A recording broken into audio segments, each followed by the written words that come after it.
There have been repeated fire outbreaks as a result of fuel tanker accidents over the years, a situation that often leads to death and loss of property. By now, one would have thought that some lessons have been learnt and measures put in place to end, or at the very least reduce, the frequency and their devastating consequences. Regrettably, we continue to witness such incidents, claiming lives and destroying property. The latest being the one at Onitsha Market in Anambra State, which left carnage in its wake. Again, a bitter taste in the mouth and unpleasant memories, raising many questions on how long this situation will be left to ravage lives and property. What should be done to checkmate this menace on the roads? How should such incidents be tackled, and how ready are we to handle emergency situations? These and more questions we will find some answers to as we go further into discussing the topic fuel tanker fires in Nigeria on the program Nigeria Today. I am Dennis Adigunloye. Welcome.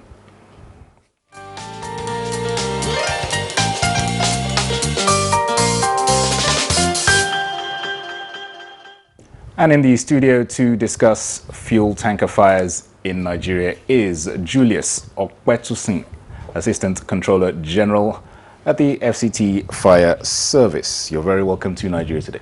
Yeah, welcome. Thank you very much. All right, and also seated with us is Wobin Gora, FCT Sector Commander at the Federal Road Safety Corps. You're also very welcome to Nigeria Today. Thank you very much. All right, okay, a topic that many of us don't really want to have to face, but it's the situation we find ourselves in, and it's one that must be tackled. Recently, Assistant Controller General, FCT Fire Service, there have been an alarming number of fuel tanker accidents in Nigeria. The one in the Onitsha markets being the latest, or one of the latest in the last couple of days. What exactly went wrong? I think what we need to do, this fuel tankers fire has been on the increase, and every hands must be on deck even to curb this menace. And certain things have to be done on the part of the vehicle and the drivers. And the driver has to be well trained even to start driving that vehicle. Then every part of the vehicle has to be assessed even before putting it on the road. And safety equipment to have to be provided for the vehicle. But all along with this type of situation, like oil fire is a very serious and devastating. It has devastating effect on lives and property in the society. Once we do our own part, and the other, because we need to have a synergy, and the security agencies have to work together even to reduce this menace. So what you're saying is maintenance of the vehicles is a common denominator in these fuel tanks accidents that we're seeing? It's part of it, because if the vehicle is not in a good condition, probably, if the vehicle has brake problem, this is articulated vehicle. By the time you put it on the road and there is brake failure, the vehicle end up crushing other vehicles, and in the process, the fuel in the tanker might even spill on the road, and if there's any spark, there will just be an explosion, and many lives will be lost.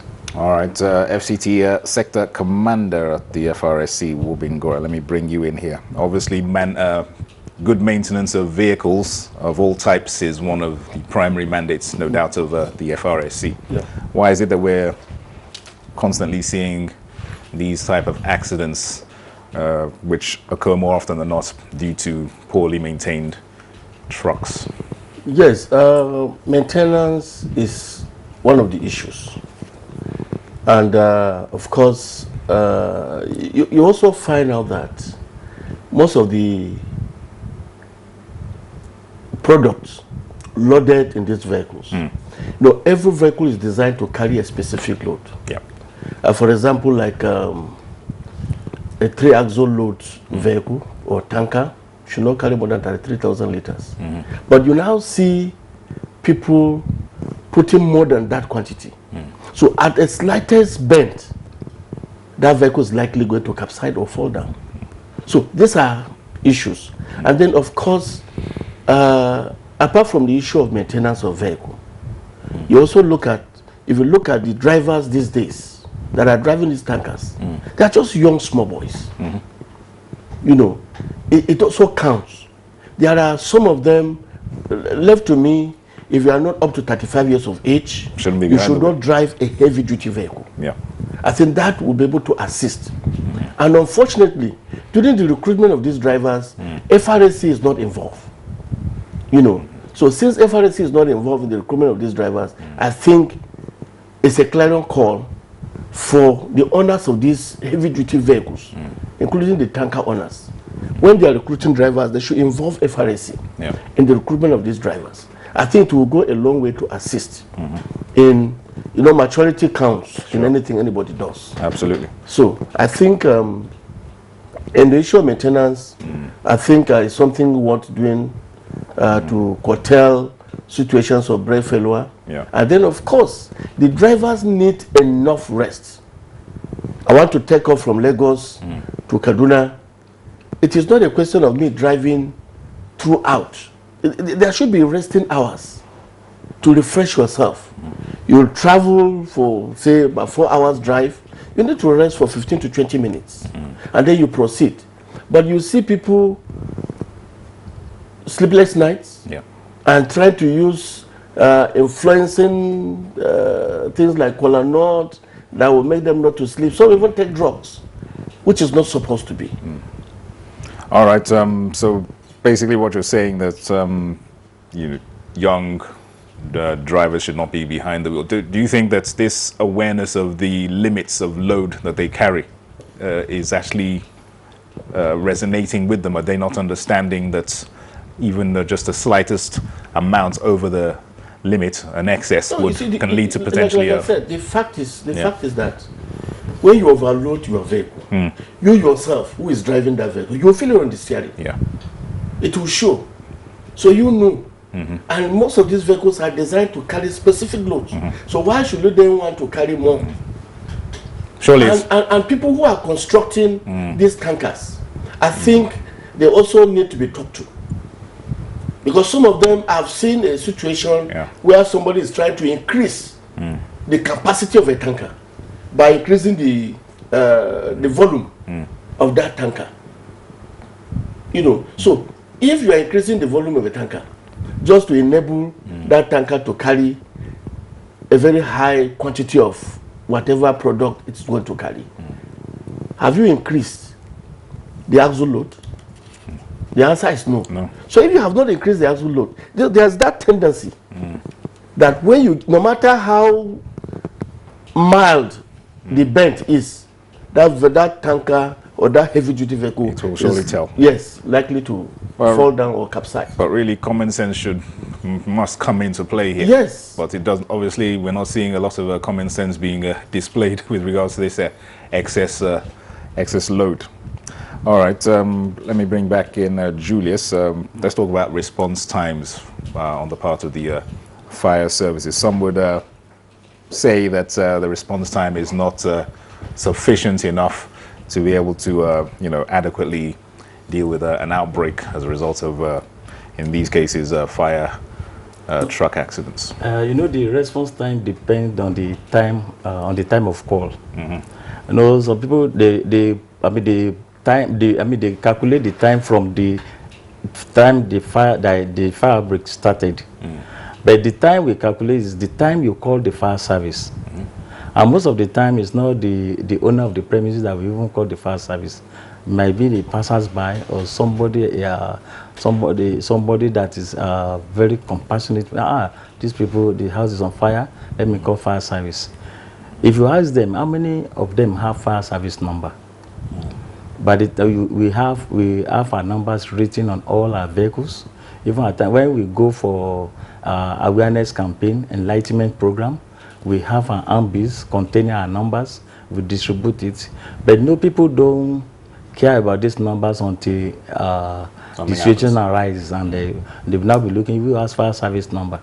No, the time you call us, once you call us, just straight, call straight to the control room, and the control room just turn out the fire station nearest to the incident of the fire. Like the one that's happened in Onitsha, you know, look at the distance. Federal Fire Service, they have a zonal headquarters at Azaba. You look at that bridge, that Niger bridge, before you can even, move, from that Niger bridge to, to the market. It will take a, very long time. And besides that, the traffic jam too is another thing that normally prolong the response time. For example, if you have a heavy traffic, there's no way, you can't run over the traffic. No. But in Abuja here, no, I give kudos to the Nigerian police and the road safety. They usually give us a right of way when there's an emergency, because you don't know who is involved. Yeah. It might be your brother, it might be your sister that is involved. When there are some stubborn drivers, when fire appliance is coming with the siren, with a beacon, with everything, they will still want to struggle with their plans. Yeah. So these are the things. No, by the time you call us, because in Abuja here, our response time is 5 minutes. 5 minutes. Yeah. Okay, this number you're talking about, is it a national number, or is it restricted to? Is there a different number for each state, or how does it work? No, we have the national emergency number, which is 112. Yeah. And then we have our own number too in our control room. Okay. If you want to call us, you can call us on 09-290-6118. That one goes straight to our control room. Okay. If there's any fire in any part of FCT, in any of the area council, we turn out the nearby fire station to the scene of the incident. Okay. All right. Let me bring back Mr. Wobin. We've noticed there's a lot of fuel tankers break down, malfunction on the roads, which lead to traffic jams and the like. These seem to be a major trigger to these accidents. What can be done to ease the burden of these truckloads on the roads? Most of the tankers that break down on the road, or perhaps get involved in a crash, that or around a situation where the vehicle will not be able to move. First of all, if we are called, we have the information that has broken down somewhere. In the FCT, for example, and even other states, we have heavy-duty tow trucks. In fact, in the FCT, we have about 270-ton tow trucks. Once we get the information, we send the tow truck drivers to go there and remove it. But they will first of all find out whether it is carrying any load. If it is carrying any product, the first thing we do is to call fire service, because we will not make any attempt to say we are towing it. Fire service must be there before we start the process of towing it. So, by the grace of God, I think we are trying our best in that. To any vehicle that breaks down, we go swiftly to remove it. Okay. In the cases of those that have been involved in an accident, for example, and the tankers split open.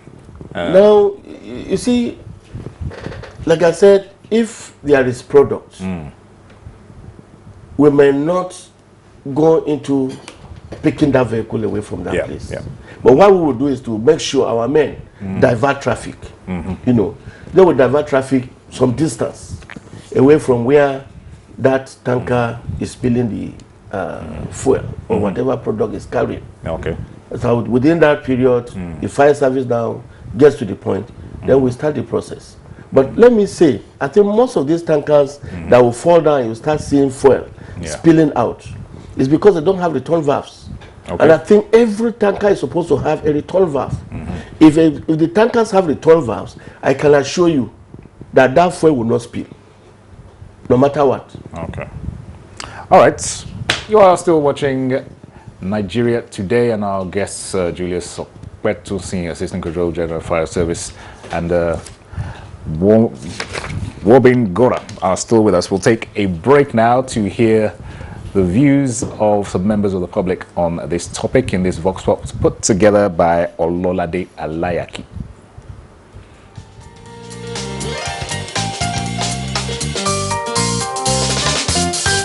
Their safety first, because a fallen tanker with spilled petrol has a potential of going into flames. So first of all, they should make sure they are safe. They should secure themselves and then try to put out anything that may lead to spark or something. They should stay clear whenever there is tanker that fail, either due to one reason or the other. You know, most of the time they will go to fetch fuel. I don't know, we've discussed this some times ago. No amount of fuel you fetch can solve your problem. But rather you are endangering your life in order to fetch something that can add nothing to it.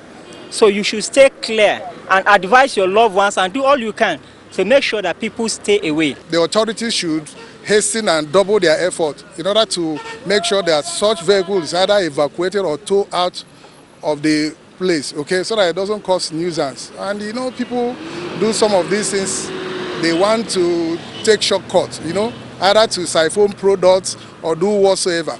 All this is, to me, is a suicide mission. If they can be able to obstruct roads, all right, just for trailer or tanker drivers, not to drive where public people, where people are populated like that, that would be okay. And if they come to inside the town, like Kano or Kaduna now, tankers don't leave until 6 o'clock in the evening.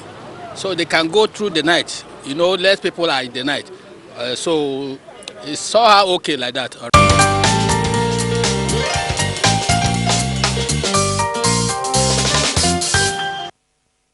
All right, welcome back to the studio. Some thoughts there of members of the public on the seemingly incessant fuel tanker accidents in the country. Mr. Julius, you heard one of the members of the public there talking about opportunism on the part of the public when we see these kind of accidents, risking their lives to fetch fuel from a leaking tanker that's been involved in such. What's your advice to Nigerians who are seemingly behaving in this desperate manner? In fact, people that are behaving like that, they are playing with death. No, you don't play with oil fire. If there's any spark, both the tanker and the people scooping the fuel, every one of them will be affected, and there will just be a blast, and that's the end.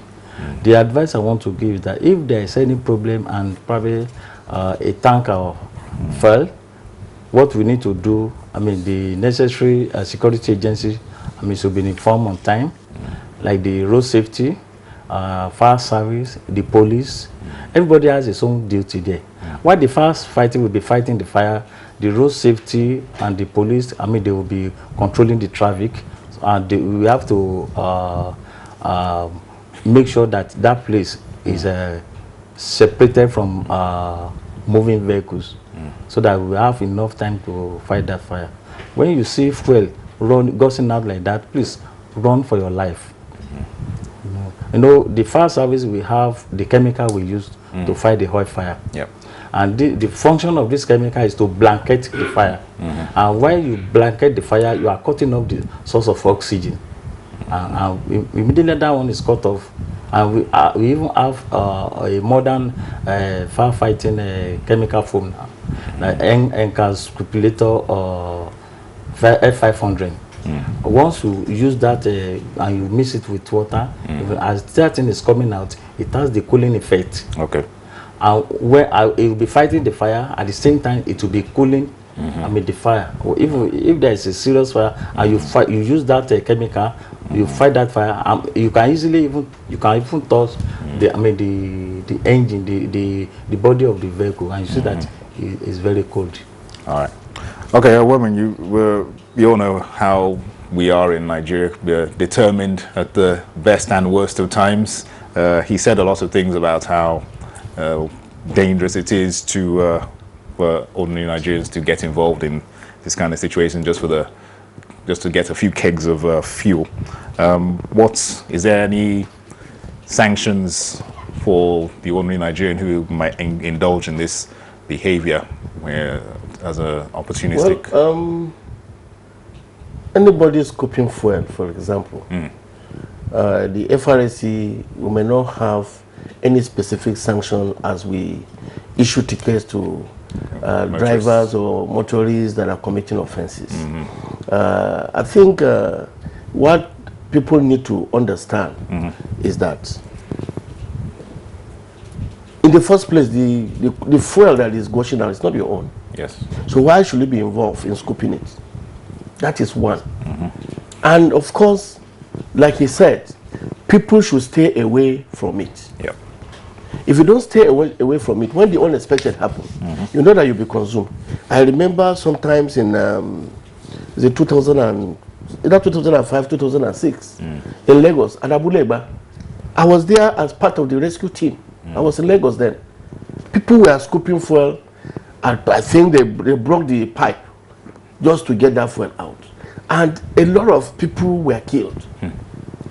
Those that we carried, if you don't have the liver, you cannot carry a burnt person from the fuel. Yeah. And of course, by the time we finished that, people who were around that environment were just crying because they know their loved ones were there. But the question is, why didn't you ask them?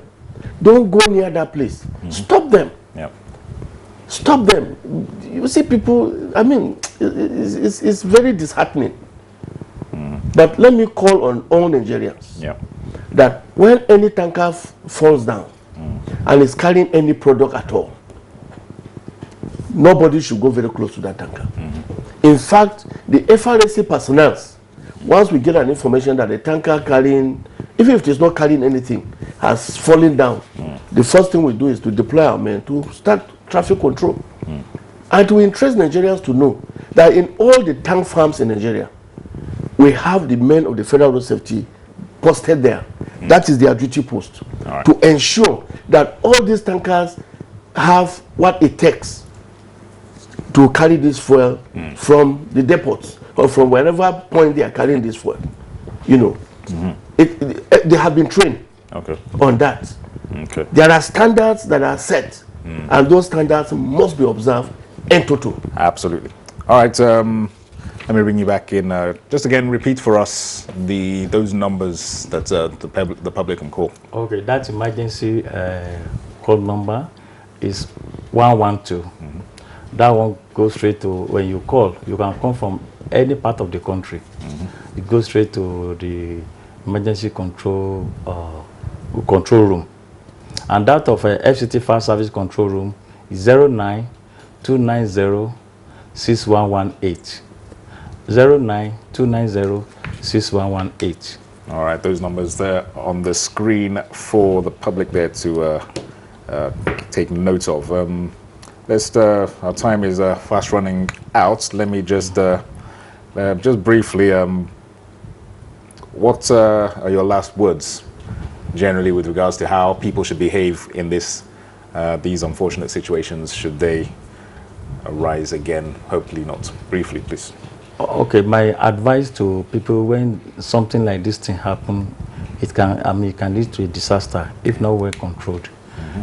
Once you know that a tanker has fallen already, you just have to call the nearest fire station to that place. And once you call the fire station, call the road safety, call the police, because all of us will have a work to do there. While we'll be fighting the fire, they will be controlling the traffic. And my advice that people should not try and scoop for fuel. Fuel is not water. And how much fuel can you scoop? Even when you set that fuel, let's assume there is no fire. How much are you going to realize from that fuel that you have scooped? It's not worth your life. I mean, you just have to respect our life. Absolutely. Let's take care of our life, and then we need to have safety measures. For example, like tankers that have been driven, you have to have at least two number 6 kg fire extinguisher. No, it's not all the fire that started big like that, except that it's a blast or something. Okay, all right.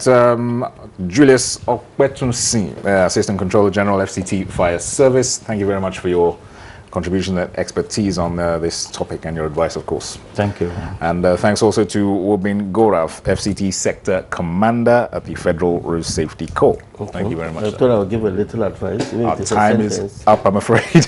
Unless you can say it in 2 seconds. Okay.